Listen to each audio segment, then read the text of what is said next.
Every brand you trust was designed to be trusted. The question is whether that trust was ever really yours to give. What if the shapes you see every day were built to bypass the part of your brain that questions things? Before you read a single word on a logo, something has already happened inside you. A response, a feeling, a micro-decision that your conscious mind will never take credit for, because it never made it. The visual cortex processes shape roughly 60,000 times faster than the brain processes language. That is not a metaphor. That is anatomy. And the people who design the symbols of the most powerful brands on earth know this number. They work with it the way a craftsman works with a blueprint. Think about the last time you felt instantly comfortable with a brand you had never used before. That comfort did not come from logic. It came from geometry, from proportion, from a visual language that your nervous system recognized before your rational mind had a chance to ask any questions. This is not manipulation in the way most people imagine manipulation. It is something quieter, more precise, and significantly harder to detect. But here's what almost no one notices. The shapes that generate the strongest emotional responses in modern branding are not new. They are ancient.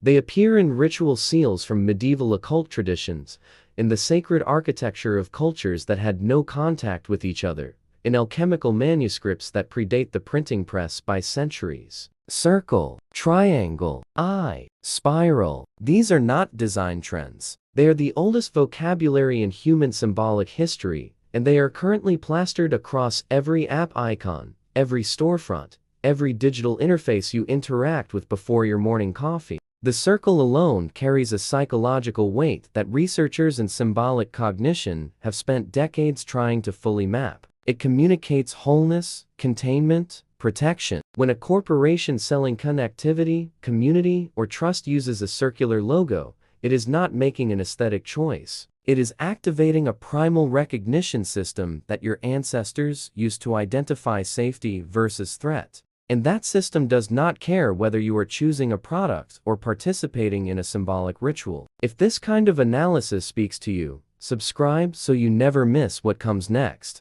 How the language of sacred geometry moved from ancient temples into the headquarters of Silicon Valley. There is a field of study that sits uncomfortably at the intersection of architecture, mathematics, and what some traditions would call sacred knowledge. It is called sacred geometry. And for centuries, it was the exclusive domain of mystery schools, esoteric orders, and religious institutions that understood something modern science is only now beginning to quantify. Certain proportions generate measurable psychological responses in human beings regardless of culture, education, or belief system. The golden ratio, the Fibonacci spiral, the vesica piscis. These are not mystical fantasies. They are mathematical relationships that appear in nautilus shells, in the branching of trees, in the structure of galaxies, and in the facades of cathedrals built across medieval Europe. They appear in human faces that are consistently rated as beautiful across cultures that have never shared an aesthetic tradition. And they appear, with striking regularity, in the visual identities of the companies that have accumulated the most influence over human attention in the past 3 decades. And this is where it gets unsettling. Because when you begin to chart the visual DNA of the top 20 most recognized global brands, you find that the mathematical principles underlying their logos are not arbitrary. They reflect proportional relationships that were deliberately codified in ancient symbolic traditions as tools for producing specific states in the observer. Not inspiration, not mere beauty, specific psychophysical states designed to make the observer feel small, trusting, drawn in, or awed. These interpretations appear across centuries and cultures, often studied as symbolic patterns rather than literal truths, but the pattern recognition itself is undeniable. Carl Jung spent the latter portion of his career documenting what he called the collective unconscious, a shared layer of the human psyche where certain symbols carry meaning that no individual culture invented alone. The triangle pointing upward was not designed by any single civilization to mean ascent and ambition. It emerged independently as that meaning across dozens of unconnected traditions. When a modern tech company chooses an upward angular design for its logo, It is either extraordinarily lucky or extraordinarily informed. Drop a comment if a logo has ever made you feel something you couldn't explain. You're not imagining it. Why the most powerful corporations on Earth treat symbolic design with the same precision ancient orders treated ritual. There is a document type that circulates inside the brand strategy departments of major global corporations. It is called a brand Bible, and it governs everything from exact color values to the precise geometric relationships between elements in a logo. The level of specificity in these documents would surprise most people. The angle of a curve, the exact ratio between negative and positive space, the psychological intention behind every visual decision. These are not aesthetic preferences, they are behavioral specifications. This level of deliberate symbolic engineering did not emerge from nowhere. It emerged from a tradition, specifically from the tradition of applied symbolism that runs through Hermetic philosophy, Masonic architecture, Rosicrucian symbolism, and the broader current of Western esoteric thought that spent centuries developing precise maps of how visual language affects human perception. The people who codified modern corporate branding in the mid-20th century were, in many documented cases, deeply familiar with these traditions, not as superstition, as technology. But there's a detail most people miss when they begin to trace this lineage. The power does not live in any secret. It lives in repetition. A symbol shown once is curiosity. A symbol shown 10,000 times is reality.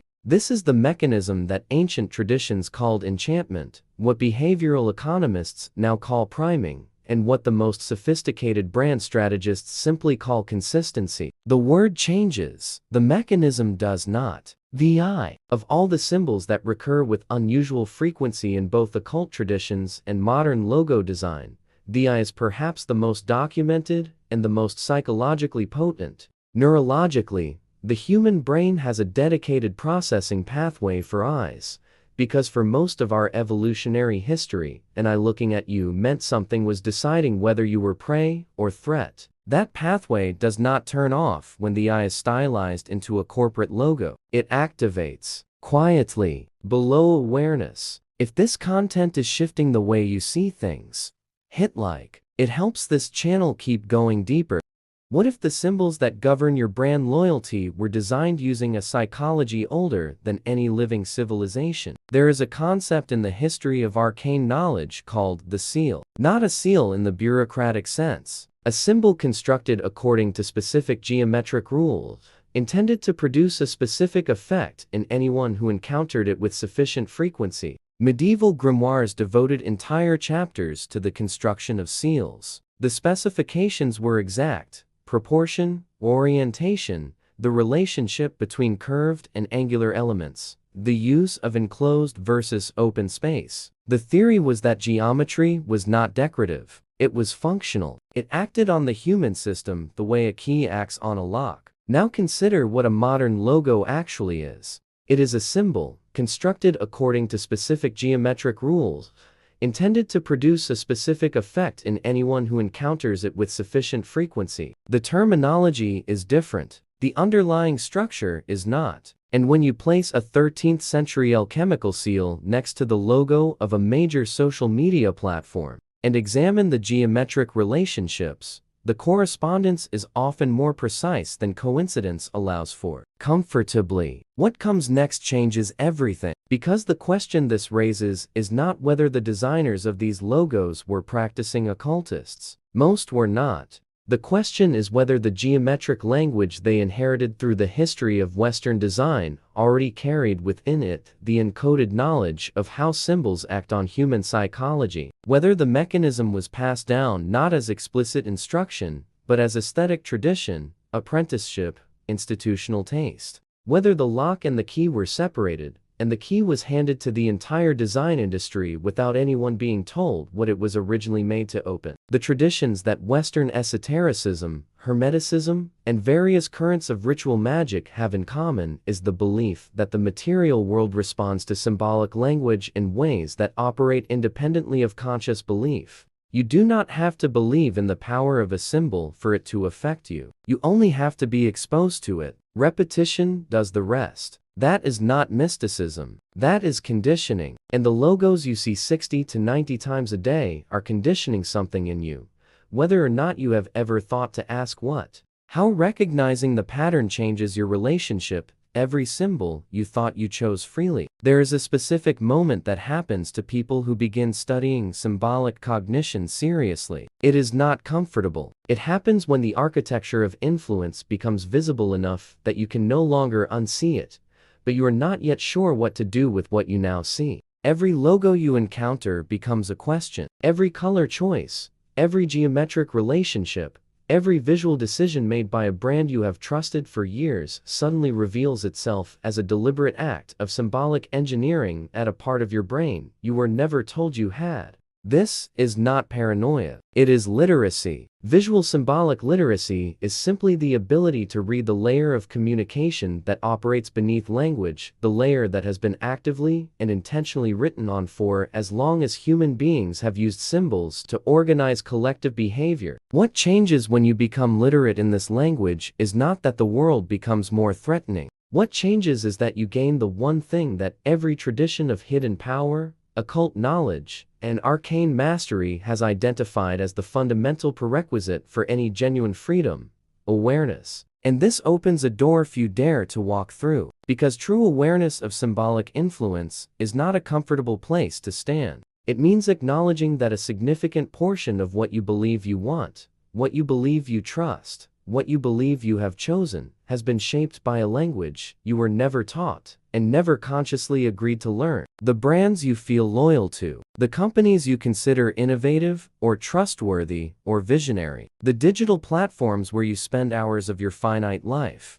all of them communicate in a symbolic register that your nervous system processes continuously and your conscious mind almost never interrogates. The ancient traditions that studied this kind of influence, across Hermetic philosophy, across ritual symbolism, across the documented history of esoteric knowledge, agreed on one thing: the symbol only holds its power over the one who cannot see it for what it is. The moment of recognition does not destroy the symbol. It repositions you in relationship to it. You move from subject to observer, from responder to reader, and in that shift, something in your pattern of perception changes permanently. So here is the question that stays open after everything you have just seen. The next time you reach for a brand, open an app, or feel an inexplicable loyalty to a company whose symbol you have seen 10,000 times without ever reading what it actually says, is that feeling yours? Subscribe to this channel and turn on notifications. And leave one word in the comments.